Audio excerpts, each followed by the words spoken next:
बिस्मिल्लाहिर्रहमानिर्रहीम। अस्सलाम वालेकुम। आज का टॉपिक है by the name of gravitational acceleration.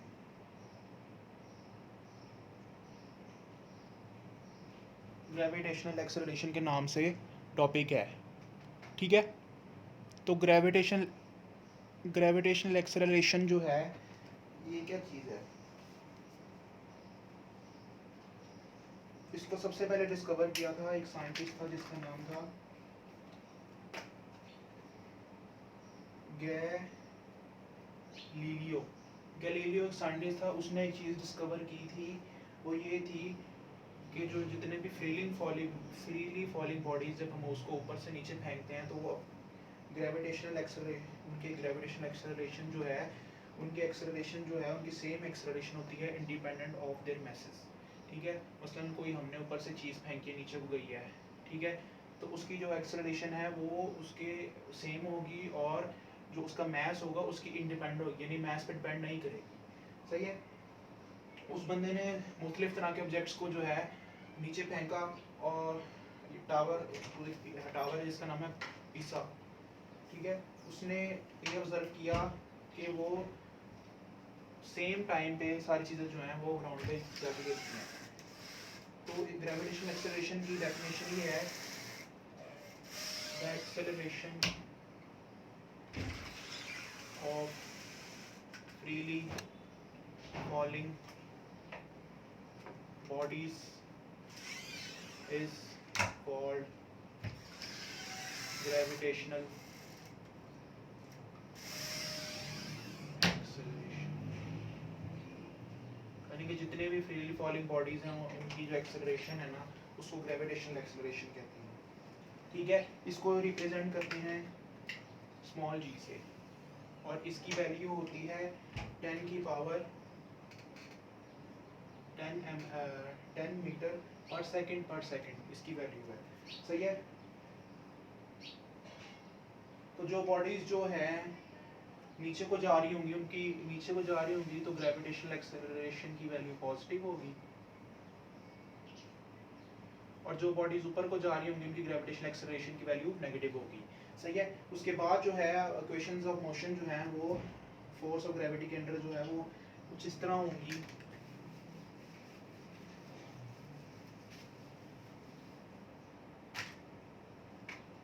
Vf is equal to v i plus a t की जगह आ जाएगा जी टी। उसके बाद है H is equal to s की जगह H आ जाएगा v i t plus 1/2 a t की जगह आ जाएगा जी टी स्क्वेयर। तीसरा है 2as की जगह आ जाएगा 2gh is equal to v f का स्क्वायर माइनस वी आई का स्क्वायर, सही है। वो टॉपिक्स तो सारे कंप्लीट हो गए। अब कुछ हम लोग ना एक्सरसाइज को भी थोड़ा सा देख लेते हैं। एक्सरसाइज को देखते हैं, उसमें सबसे पहले आते हैं एमसीक्यूज आते हैं सबसे पहले। जो बुक है सबसे पहले हम एक्सरसाइज के एमसीक्यूज देखते हैं।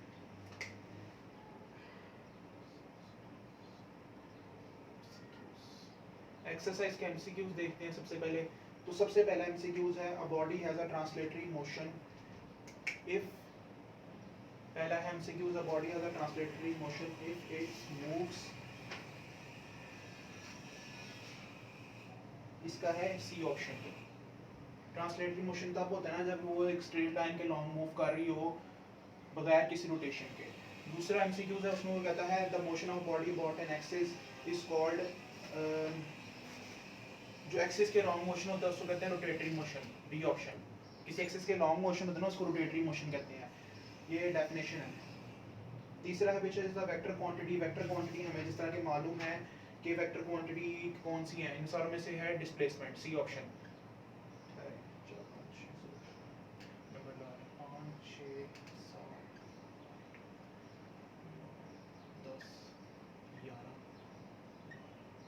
ठीक है।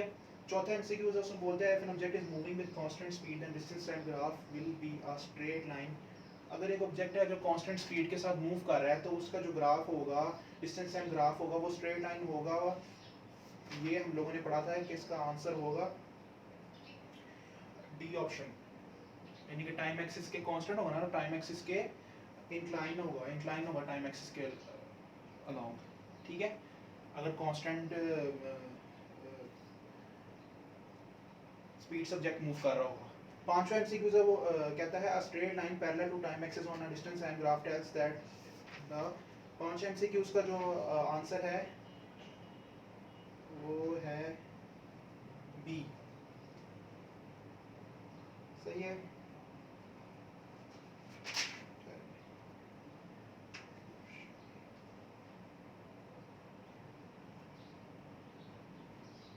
ये ऑब्जेक्ट रेस्ट पे है ना, तो इसलिए। छठा है एमसीक्यूज, उसमें कहता है the speed time graph of a car is shown in the figure which of the following statement is true. छठा एमसीक्यूज का आंसर है सी ऑप्शन, ठीक है, सी ऑप्शन। और यहाँ से मैं आपको ना पहले हम सारे इसके आंसर लगा देते हैं, फिर मैं एक्सप्लेन कर देता हूँ। सातवां ऑप्शन एमसीक्यूज है which of one of the graph is representing uniform acceleration. Uniform acceleration को कौन सा रिप्रेजेंट कर रहा है, इसका है सी ऑप्शन। आठवां है, उसमें वो बोलता है कि by dividing displacement of a moving body with time we obtain, displacement को जब टाइम से डिवाइड करेंगे तो हम लोग को मिलेगा वेलोसिटी। नौवां है a ball is thrown vertically upward, its velocity at the highest point। नौवां एमसीक्यू इसका है बी ऑप्शन। 10वां है a train is moving at a speed 36 km per hour, the speed is expressed in ms।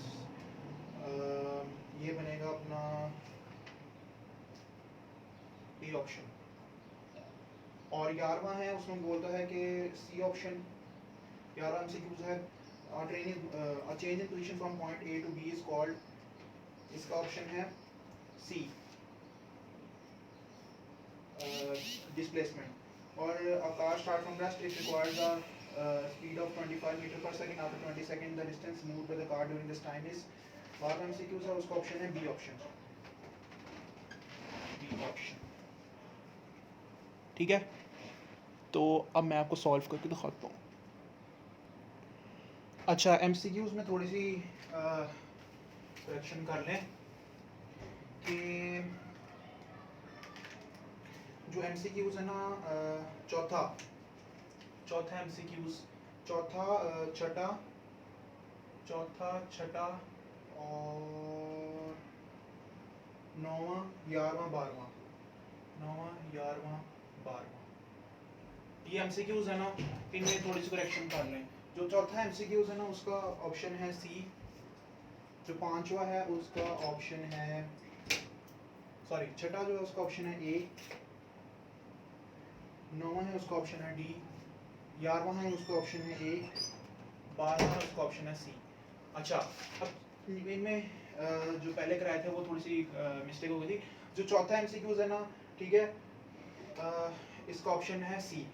उस MCQ में कहता है कि object जो है वो एक मूव कर रहा है कांस्टेंट स्पीड के साथ, तो डिस्टेंस टाइम ग्राफ जो होगा वो होगा पैरेलल, टाइम एक्सिस के पैरेलल होगा, ठीक है।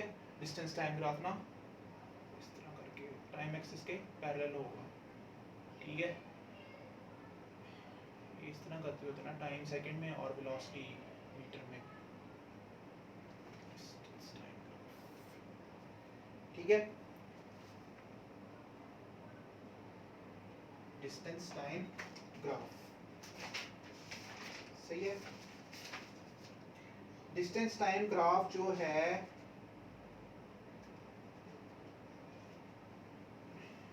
डिस्टेंस होगा मीटर में, डिस्टेंस टाइम ग्राफ ये जो है ना पैरेलल होगा उसके टाइम एक्सिस के, सी ऑप्शन। उसके बाद छठा एमसीक्यू है, उसमें वो कहता है कि जो the speed time graph of a car is shown in figure which of the following statement is true, ठीक है। तो छठा एमसीक्यू के अकॉर्डिंग जो है उसका ऑप्शन है, छठा एमसीक्यू जो है उसका ऑप्शन है ए ऑप्शन, ठीक है। ए ऑप्शन इस तरह है कि उन्होंने बोला है कि इस जो इन स्टेटमेंट में से क्या ट्रू है। ए ऑप्शन है car has acceleration of 1.5 metre per second. तो हम लोगों ने फॉर्मूला लगाया है a is equal to final velocity minus initial velocity over time. तो ये बनेगा अपना फाइनल वेलोसिटी है 15 माइनस जो फिगर में दी हुई है इनिशियल वेलोसिटी है 0 ओवर टाइम है 10। तो ये बनेगा 1.5 मीटर पर सेकंड। ये एक्सेलरेशन हमें फाइंड आउट करनी थी। नवा एमसीक्यूज है उसमें वो बोलता है कि अब और नवा एमसीक्यूज में है वो बोलता है कि वेट अ सेकंड,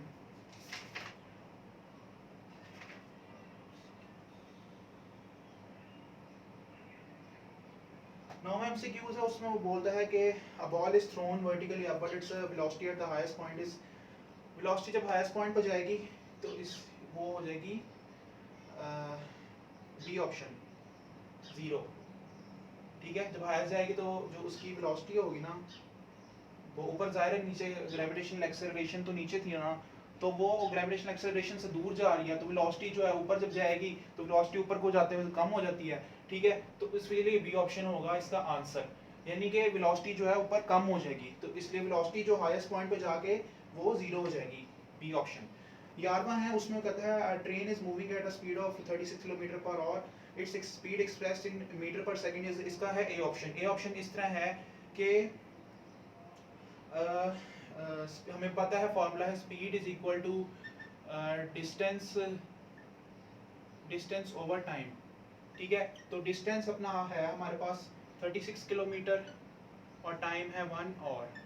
तो ये बनेगा 30, इसको हम लोग लेके जाएंगे किलोमीटर को मीटर के अंदर, 36 इंटू 1000 ओवर 1 आवर में कितने सेकंड होते हैं, 60 इंटू 60 3600 हो गए। तो ये इस तरह 360 बाय 36, तो ये बन जाएगा अपना 10 मीटर पर सेकंड, 10 ms-1। उसको 12 MCQs उसमें कहता है a car starts from rest, it requires a speed of 25 meter per second, after 20 second the distance moved by the car during this time is, ठीक है, तो हमें मालूम है कि फार्मूला होता है speed is equal to distance over time. ठीक है, डिस्टेंस ओवर टाइम स्पीड का फॉर्मूला है, तो हमको फाइंड आउट करना है डिस्टेंस। तो distance is equal to speed into time, और स्पीड है हमारे पास इधर गिवन 25 मल्टीप्लाई बाय टाइम है 20, तो ये बनेगा 500 मीटर। ठीक है, जो मैंने सॉल्व किया उसके अकॉर्डिंग तो ये आंसर आ रहा है। अच्छा ठीक है, ये में कुछ एमसीक्यू पहले मिस्टेक हो गई थी, मैंने आपको करेक्शन करा दिया। अच्छा, अगर कुछ ना समझ आई हो तो आप मुझसे पूछ सकते हैं, और वीडियो अच्छी लगे इसको लाइक कमेंट और अपने दोस्तों के साथ शेयर करें, और चैनल स्टडी प्लेटफॉर्म पाकिस्तान को यूट्यूब पे जाके सब्सक्राइब करें, बेल आइकन को दबाएं। Thank you for watching.